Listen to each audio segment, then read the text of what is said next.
किसान भाइयों और बहनों, राम राम नमस्कार। जैसे कि आप जानते ही हैं कि सबसे पहले तो अगर दोपहर का समय हो, चाहे शाम का समय हो, रात का समय हो, खाना खाने की बारी आती है तो सबसे पहले लोगों की जुबान पे जो है एक ही नाम ज्यादा आता है, दाल भात। चावल जो है, धान की खेती के बारे में हम कई बार बात कर चुके हैं और साथ ही साथ जो हमारे किसान भाई करते ही रहते हैं।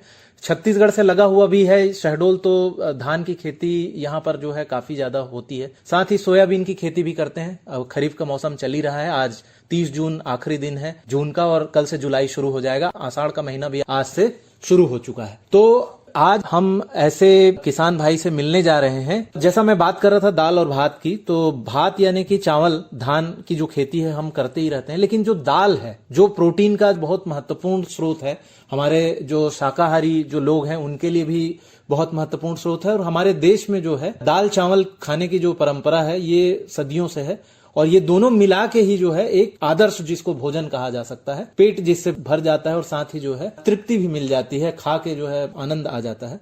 तो ऐसे किसान भाई से आज हम आपको मिलवाने जा रहे हैं।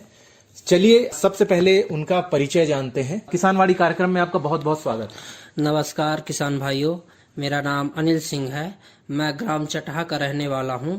मैं बात करूंगा आपसे अरहर की खेती के बारे में। जी, अरहर की खेती के बारे में जैसा अभी हमारे किसान भाई अनिल भाई ने जो बताया है कि अरहर की खेती के विषय में वो बताएंगे। सबसे ज्यादा जो है दाल में अगर कहा जाए तो अरहर की जो मांग है वो सबसे ज्यादा होती है। सबसे ज्यादा खाया जाने वाला दलहन है वो।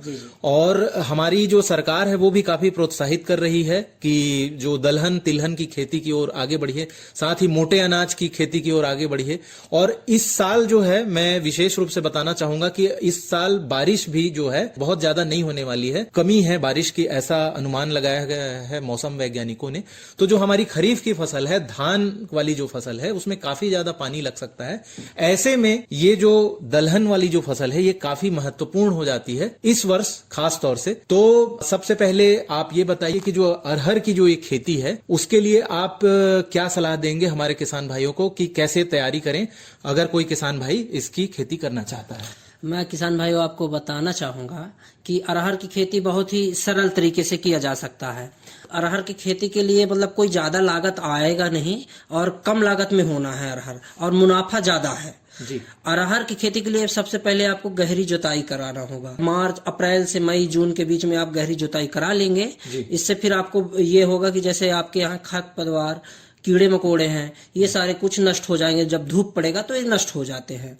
इसके बाद अरहर में ज्यादा से ज्यादा 2 जुताई कराना होता है। इसके बाद और कुछ कराना नहीं होता। जैसे अपने को जून या जुलाई में पानी गिरने का समय आता है तो आपको करना कुछ नहीं है, बस एक बार रोटावेटर कराना है और इसको क्या करना है, रोटावेटर चला के पलिया बनवाना है जी। ये सब ट्रैक्टर से हो जाता है, कोई इसमें मतलब विशेष काम नहीं है। आधा घंटा 1 घंटा 1 एकड़ में लगना है, ट्रैक्टर से बन जाता है। इसके बाद ये आपको मैं बता दूं मेथड, स्वाइंग विधि है। स्वाइंग विधि में क्या है कि जो अरहर लगना है वो कम लगता है, जो बीज की दर है वो कम लगती है। जैसे छुटुआ बोएंगे तो ज्यादा बीज लग रहा है, और जैसे हम लोग स्वयं विधि मतलब एक एक दाना जगह जगह पे डाल रहे हैं तो ये कम लग रहा है, जैसे कि 3 से 4 किलो में हो जाएगा जी। अच्छा, ये आपने बताया है उगाने की जो विधि है, बोने की जो विधि है। धान में भी ऐसा ही होता है। धान में जैसे छिड़कवा विधि जो होती है और उसके अलावा रोपा जो होता है, तो रोपा में जो है हम तैयार करते हैं और उसमें कुछ कम लगता है। छिड़कवा विधि में भी जो है धान ज्यादा लगता है और कहीं भी बेतरतीब तरीके से जो है धान उगता है। कहीं पर ज्यादा धान उग जाता है, कहीं पर कम धान उग जाता है। तो इससे जो है फसल की जो बढ़वार होती है वो भी कम होती है। तो ऐसे ही जैसे आप बता रहे हैं कि अरहर में भी जो है छिड़कवा विधि में हमको बीज की मात्रा भी ज्यादा लगती है। बिल्कुल सर। और उसके अलावा जो दूसरी जो विधि है जिसमें हम बीज को लगा कर, या सोइंग विधि से जैसे कि अगर हम अरहर लगाते हैं तो उसमें बीज की मात्रा, बीज की दर कम लगती है और बेनिफिट्स ज्यादा है। और साथ ही साथ जो है वो जो पौधे की जो बढ़वार है वो भी ज्यादा बेहतर तरीके से होती है। जी। उसको जो है स्पेस मिलता है, जगह मिलती है, तो वो अच्छे से होता है। तो और एक प्रश्न मेरा और है इसमें जो है ये, इसके पहले जो अरहर की जो खेती आप कर रहे हैं, इसके पहले आप क्या लगाते थे और इसकी जानकारी आपको कैसे मिली, और साथ ही साथ आपने गणित भी लगाया होगा कि जो है 1 एकड़ में मैं इतना, दूसरी फसल से इतना लाभ प्राप्त कर रहा हूं और इसको करने के बाद जो है मैं इतना कर पाऊंगा, मेरी मिट्टी भी ऐसी है। तो ये कैसे आपने तय किया? जी, बात ये है सर, हम पहले परेशान रहते थे। मक्का में पहले बंदर वंदर आते रहे, बहुत परेशान हो जाते रहे, बार बार परेशानी का सामना करना पड़ता रहा। फिर इसमें उत्पादन क्षमता मतलब मक्के में उतना नहीं है जितना हमको चाहिए। पानी भरा हो जाता था, कहीं दिक्कत आती थी। फिर धीरे धीरे हम ये अरहर की खेती की ओर आए, कृषि विज्ञान केंद्र आते रहे, तो वहां से हमको पता चला स्विंग विधि। अरहर छींट देते थे, उकठा रोग लग जाता रहा, परेशान होते रहे।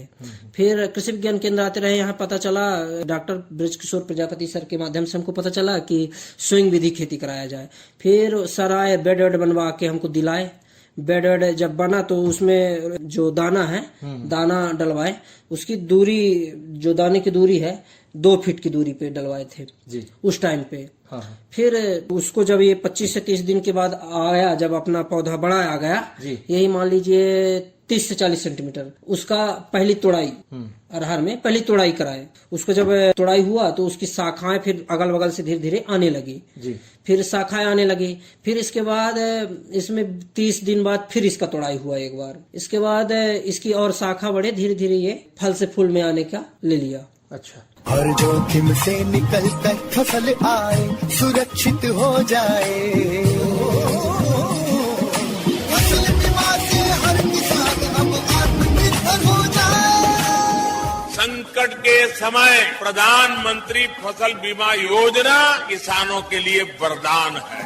अब सूखा पड़े या बाढ़ आ जाए, कोई डर नहीं। अब ओले पड़े या कीट पतंगे फसल खा जाए, कोई फिक्र नहीं, क्योंकि हमने लिया है प्रधानमंत्री फसल बीमा। बुआई से फसल कटाई तक हर जोखिम का दावा, न्यूनतम प्रीमियम पर अधिकतम भुगतान का वादा। योजना से हर साल जुड़ रहे हैं 5 करोड़ से ज्यादा किसान। अब आपकी है बारी। नजदीकी कृषि कार्यालय, सहकारी समिति, बैंक शाखा, अधिकृत बीमा कंपनी या जन सेवा केंद्र में स्वेच्छा से करा सकते हैं पंजीकरण। फसल बीमा पोर्टल या फसल बीमा ऐप द्वारा भी कराया जा सकता है पंजीकरण। प्रधानमंत्री फसल बीमा योजना, आपकी फसलों का संपूर्ण सुरक्षा कवच। कृषि एवं किसान कल्याण मंत्रालय, भारत सरकार। इसके बाद जो है ये आपने जो बताया है, इसके अलावा मैं ये जानना चाहूंगा कि इसमें कितना समय लगता है, जो अपनी जो अरहर फसल है, इसमें कितना समय लगता है? जैसे अभी बात ही कर रहे हैं कि आप लगाने ही वाले हैं, कल से 1 जुलाई, कल से 1 जुलाई हो जाएगी, आप लगाने ही वाले हैं। तो ये लगाने से लेके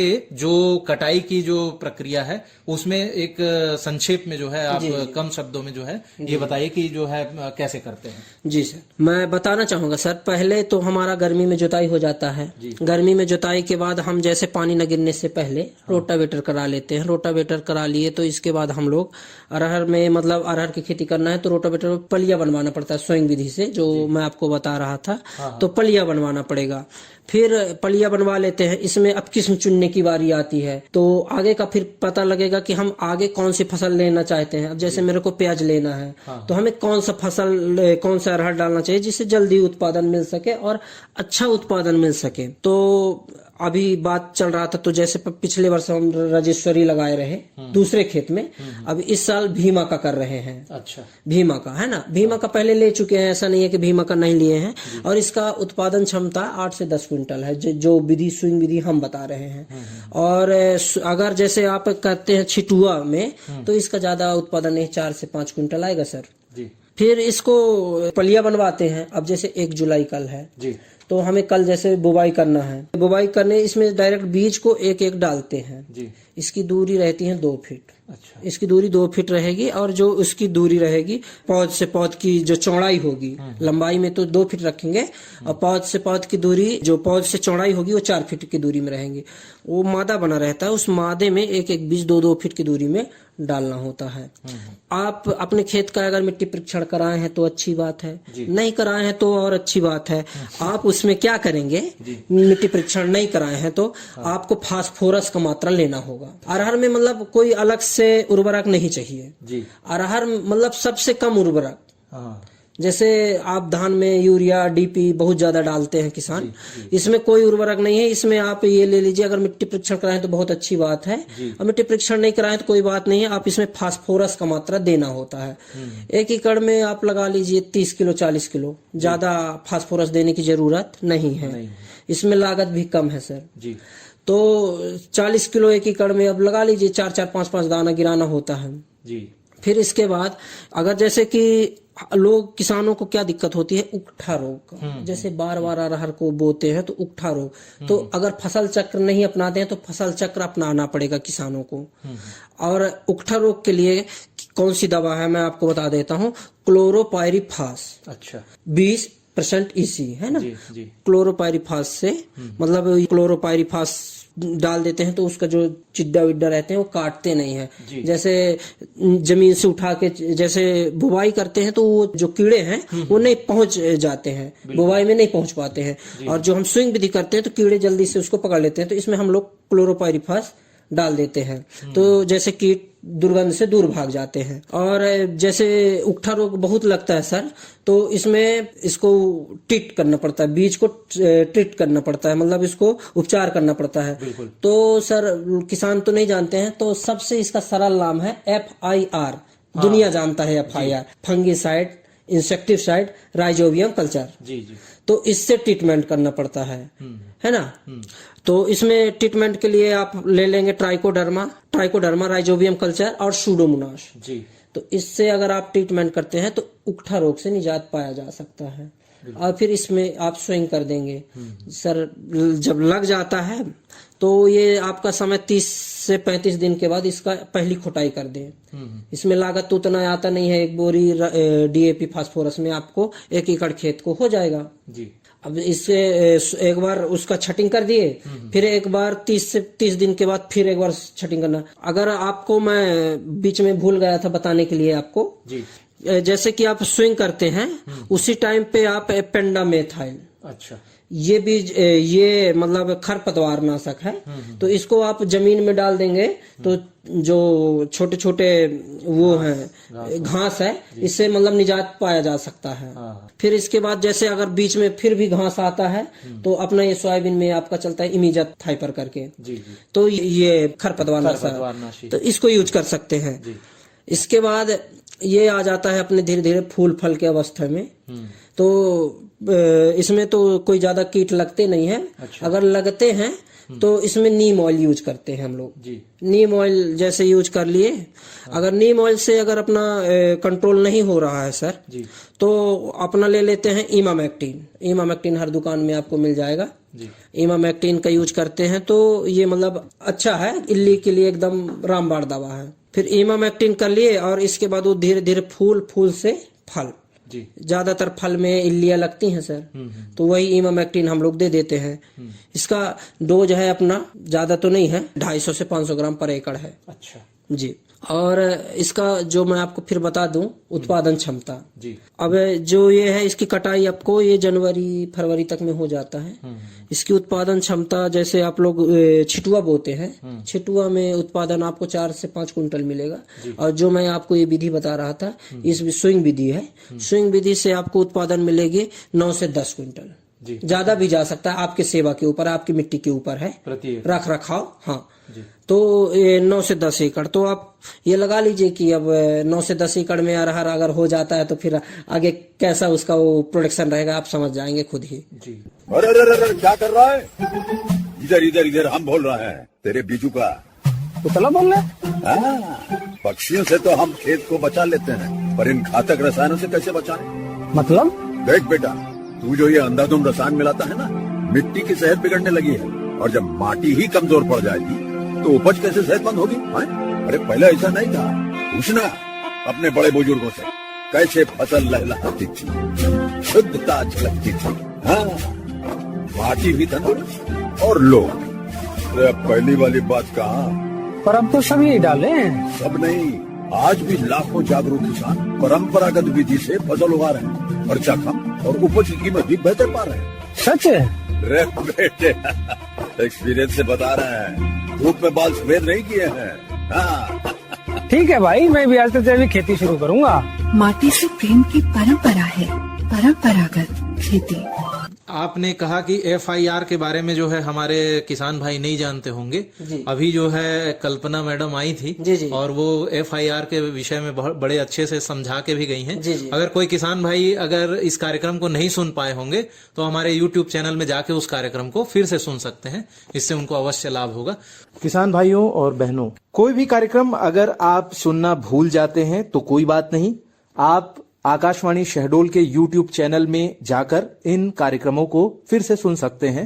सर्च करें YouTube पर आकाशवाणी शहडोल, AKASHVANI SHAHDOL, यानी आकाशवाणी शहडोल। और दूसरी बात जो है, आपने कहा कि धान में हमको बहुत सारी सेवा करनी पड़ती है, बहुत सारे खाद वगैरह जो है और साथ ही जो उर्वरक हैं, फर्टिलाइजर हैं, उनका इस्तेमाल काफी ज्यादा करना पड़ता है। अरहर जो है एक दलहनी फसल है, ये हमारे खेत को दे के जाएगा, बल्कि देखा जाए तो, क्योंकि दलहनी फसल जो है नाइट्रोजन का फिक्सेशन करती है और वो जो है जड़ों में जो है आगे आने वाली फसल के लिए ये हमको फायदेमंद है। तो ये एक तो जो है हमको पैसा भी ज्यादा दे रही है और दूसरा हमारे खेत से कुछ ले नहीं रही है बल्कि दे के जा रही है। तो ये आम के आम गुठलियों के दाम वाली बात है। बहुत ही आपने अच्छा निर्णय लिया हुआ है ये दलहनी फसलों के बारे में जो है किसान भाइयों को भी आपने बताया। बहुत ज्यादा मेहनत करने की भी आवश्यकता नहीं है। और साथ ही साथ ये जो अरहर के साथ जो हम अंतर्वर्ती फसल लेते हैं, साथ में जो उसके जो क्रॉप लेते हैं, वो कौन सी क्रॉप लेते हैं उसके बारे में भी हम जानना जी सर, मैं आपको बताना चाहूंगा मक्का की फसल। मक्का की फसल आप उसमें बहुत आराम से लिया जा सकता है जी।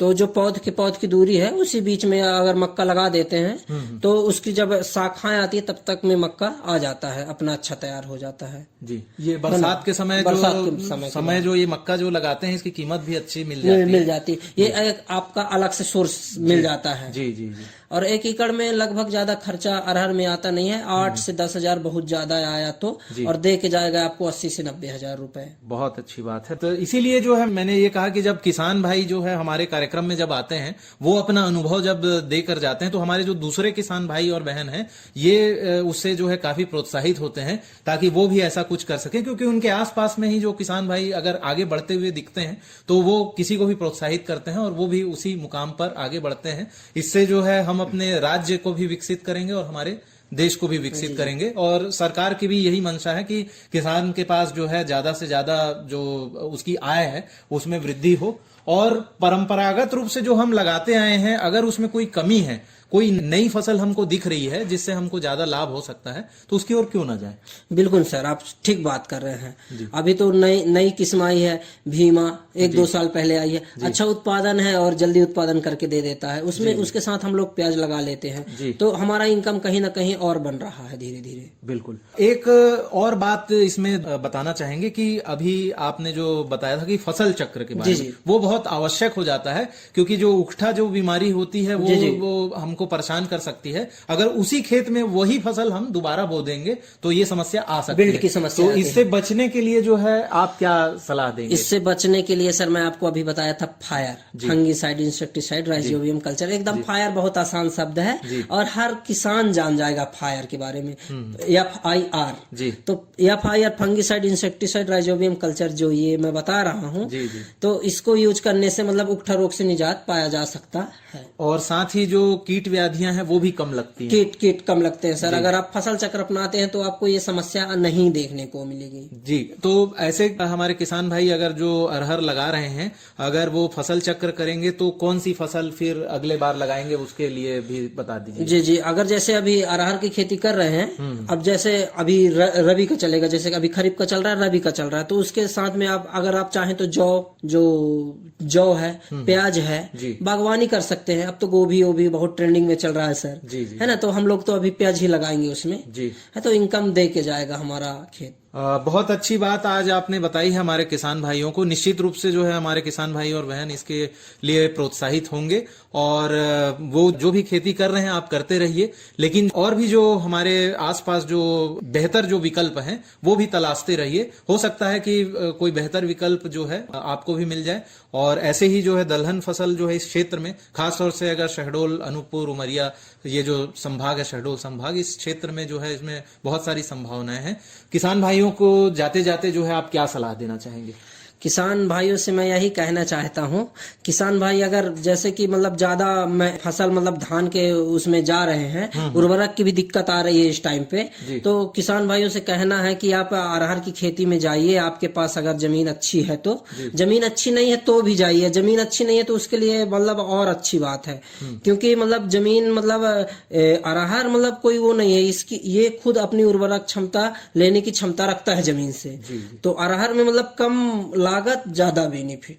बिल्कुल, बहुत अच्छी बात आज आपसे हुई है और हमारी जो सरकार है वो भी चाहती है कि आय जो बढ़ाए किसानों की, तो ये एक आय बढ़ाने वाली ही फसल है। निश्चित रूप से ही हमारे किसान भाई और बहन ये दलहन में अरहर के लिए प्रोत्साहित होंगे। अनिल जी, आपने जो आज ये जो जानकारी दी और साथ ही हमारे किसान भाइयों को ये बहुत अच्छी जानकारी आपने दी है, खासतौर से अरहर के विषय में, तो ये इसके जानकारी देने के लिए आपका और साथ ही ये आकाशवाणी शहडोल के स्टूडियो में आने के लिए भी बहुत बहुत धन्यवाद। धन्यवाद सर, मुझे भी बहुत अच्छा लगा कि मैं जो स्विंग विधि कर रहा था, मुझे मतलब मैं लोगों को बता रहा हूँ, मुझे बहुत खुशी हो रही है कि कम लागत में ज्यादा उत्पादन ले सकेंगे। सर मुझे बहुत खुशी हो रही है। अगर मेरा बताया हुआ मेथड, स्विंग मेथड जो विधि बता रहा हूँ आपको, अगर ये मेथड में अगर कोई एक किसान भी अगर कर रहा है, वो अगर उत्पादन ले लिया तो अगले किसान को बताएगा, और मुझे बहुत खुशी होगी कि जो स्विंग विधि है किसान अगर अपना रहे हैं तो किसानों के लिए ही बेनिफिट है। धन्यवाद सर। राम राम किसान भाइयों।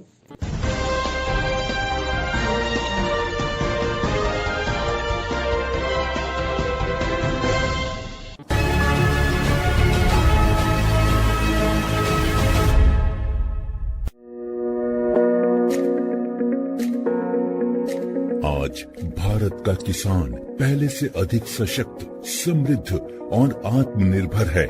इसका कारण है माननीय प्रधानमंत्री श्री नरेंद्र मोदी जी के नेतृत्व में भारत सरकार द्वारा लगभग 10 वर्षों से किसानों के लिए चलाई जा रही अनगिनत योजनाएं, जैसे सॉइल हेल्थ कार्ड, प्रधानमंत्री फसल बीमा योजना, पीएम किसान सम्मान निधि योजना, पीएम किसान समृद्धि योजना, पीएम कृषि सिंचाई योजना इत्यादि। भारत सरकार की नई पहल के अंतर्गत ड्रोन दीदी योजना को कार्यान्वित किया गया है। ड्रोन और उसके सहायक एक्सेसरीज की खरीद के लागत का 80% या अधिकतम 8 लाख रुपए तक स्वयं सहायता समूहों को केंद्रीय वित्तीय सहायता प्रदान की जाएगी। इस क्रांतिकारी पहल से अतिरिक्त आय अर्जित करने के लिए हमारे किसान सक्षम होंगे। माननीय प्रधानमंत्री श्री नरेंद्र मोदी जी के नेतृत्व में भारत सरकार किसानों को ड्रोन के उपयोग के लिए प्रोत्साहित कर रही है। किसान ड्रोन का उपयोग कर पारंपरिक खेती के तरीकों को बदल रहा है। आधुनिक हाई रेजोल्यूशन कैमरा और उन्नत सेंसर से लैस किसान ड्रोन भारतीय कृषि क्षेत्र को नई ऊंचाइयों पर ले जाने की क्षमता रखते हैं। कीटनाशकों और उर्वरकों का छिड़काव, हवाई निगरानी, फसल और मृदा स्वास्थ्य की निगरानी, बीजारोपण, क्षतिग्रस्त फसलों का आकलन और फसल बीमा के दावों की जानकारी दे सकता है। किसान ड्रोन की उपलब्धता के लिए केंद्रीय कृषि मंत्रालय द्वारा ड्रोन की खरीद के लिए वित्तीय सहायता दी जा रही है। ड्रोन दीदी योजना को अपनाने से स्वयं सहायता समूह की महिलाओं पर व्यापक प्रभाव पड़ेगा और इनकी आय में भी वृद्धि होगी। प्रधानमंत्री जी। कल तक जो हमारे किसान संसाधन के अभाव में कठिनाइयों में थे, वो अब नई तकनीक की ताकत से मजबूत हो रहे हैं और यही परिवर्तन हमारा नया भारत है, जिसकी गूंज पूरी दुनिया में सुनाई दे रही है।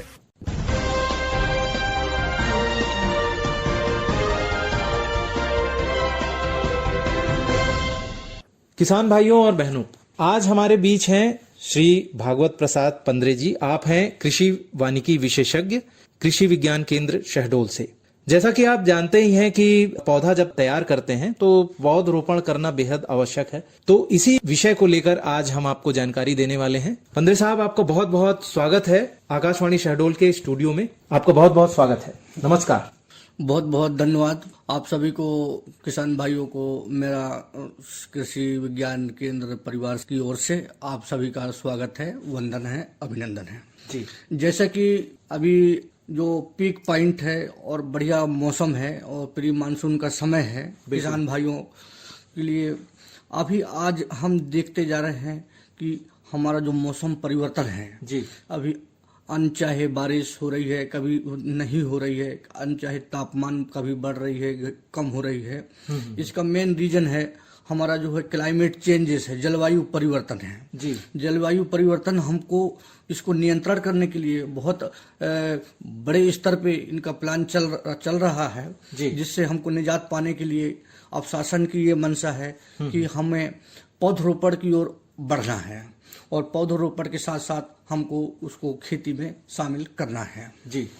तो उसके लिए किसान भाई अभी जो हमारा बहुत बढ़िया समय है, बहुत अच्छा समय है, जो पौधे हम लगा सकते हैं और पौधे लगाने के साथ साथ हम खेती की जो फसलें हैं, एग्रीकल्चर क्रॉप हैं, उसको भी ले के किसान भाई अपना जो डबल आमदनी है वो कमा सकते हैं जी। ये जून जुलाई का जो महीना होता है इसमें मुख्य रूप से ये काम किया जाता है, पौधे लगाए जाते हैं। तो अभी जो है बिल्कुल सही मौसम है और उसके अलावा जो मिट्टी है वो भी थोड़ी सी नम होती है, उसके अलावा कुछ तैयारियां भी करनी पड़ती है। तो ये पूरी प्रक्रिया के विषय में आपसे जानना चाहेंगे। हाँ जी, तो किसान भाई अभी पौधे लगाने के लिए मैं 4-5 बिंदु जो हमारा जो वैज्ञानिक तरीका है पौधे लगाने का, एक तो पहला है समय होता है जी, दूसरा है कि गड्ढा खोदना होता है, तीसरा जो है हमें खाद का प्रयोग होता है जी, फिर चौथा हमें पौधे लगाना होता है, फिर मिट्टी भरना होता है, फिर पानी देना होता है। इस तरह से ये 5-6 प्रकार की जो प्रमुख बिंदु हैं, यदि किसान इस बात को ध्यान में रख करके इनको अपनाते हैं तो निश्चित तौर पर किसान का जो अपना पौधरोपण है वो सफल हो जाएगा और पौधे जो है अच्छे से उग सकेगा जी। तो अभी बात करते हैं सही समय। तो सही समय बारिश का मौसम, मानसून पेड़ लगाने के लिए उपयुक्त समय है जी, क्योंकि इस समय पौधों को प्राकृतिक नमी मिलती है। दूसरी बात है कि पौधे लगाना है तो है, लेकिन उसके लिए गड्ढा खोदना है जी। तो गड्ढा खोदना है ना, तो 1x1 का गड्ढा किसान भाई खोद ले और उसमें पौधे या पॉलीथीन की थैला से जो थोड़ा बड़ा होता है ना, उससे बड़ा गड्ढा का आकार करें और उसमें प्रॉपर मात्रा में गड्ढे में जो है पौधे को एंटर करें और उसमें लगा दें। किसान भाइयों और बहनों, कुछ जानकारियां आपको आज मिली और कुछ अभी छूट गई हैं। इसी ही विषय में और विस्तार से जानकारी आगे भी सुनेंगे, तो सुनते रहें कार्यक्रम किसान वाणी। ये कार्यक्रम आप आकाशवाणी शहडोल के YouTube चैनल से भी सुन सकते हैं। YouTube पर सर्च करें AKASHVANI यानी आकाशवाणी शहडोल।